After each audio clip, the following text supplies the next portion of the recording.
Қайырлы күн баршаңызға. Бүгін панкреатит дегеніміз не, симптомы, емі туралы айтамыз. Дәрігерден пайдалы ақпарат алғыңыз келсе, каналға жазылуды ұмытпаңыз. Панкреатит бұл кең тараған ауру. Ұйқы безінің қабынуы. Ұйқы безі 12 елі шекке асты қорыту үшін ферменттер бөледі. Амилаза және липаза. Амилаза көмірсуларды ыдырату үшін, ал липаза майларды ыдырату үшін. Панкреатиттің екі түрі бар: жедел панкреатит және созылмалы панкреатит. Ұйқы безі L1 және L2 омыртқа деңгейінде орналасқан тақ орган. Ұйқы безі екі бөліктен тұрады: экзокринді және эндокринді бөлік. Экзокринді ас қорыту ферменттері амилаза, липазаны бөледі.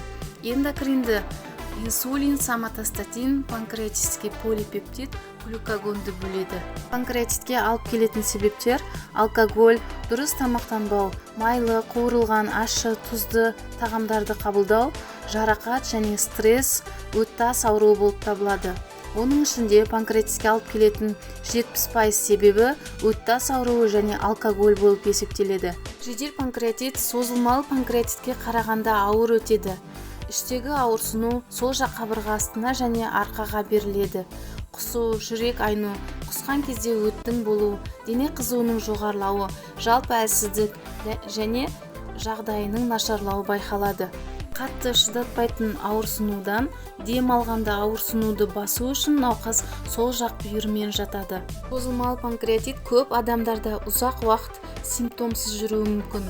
Ауырсыну, жүрек айну, іштің кебуі, сұйық нәжіс немесе іштің қатуы және салмақ тастау байқалады. Кейбір науқастарда стресс кезінде, дәрілерді қабылдаған кезде және қанты көп тағамдарды қабылдағанда, тәтті сусындар, кофені аз-аздан бірақ жиі қабылдағанда панкреатит дамуы мүмкін.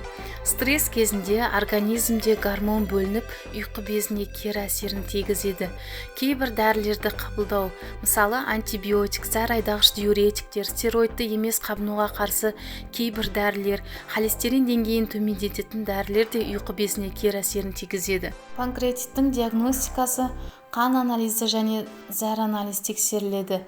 Қан анализінде амилаза, липаза ферменттер тексеріледі. Ультрадыбыстық зерттеу әдісі компьютерлік томография, магниті резонансты томография іш қуысына жасалынады. Жедел панкреатит кезінде міндетті түрде дәрігерге қаралу керек, себебі асқынуы панкреонекрозға алып келуі мүмкін. Созылмалы панкреатитте дұрыс тамақтану, яғни бір күнде 3-4 рет тамақтану, ащы, тұзды, майлы, қуырылған тағамдарды шектеу, алкогольді шектеу. Ауырсынуды басу үшін дәріге аллергияңыз болмаса, амипрозол немесе ношпа қабылдасаңыз болады, және ферментативті ем крион панкреатин қабылдауға болады. Деніңіз сау болсын, ауырмаңыздар.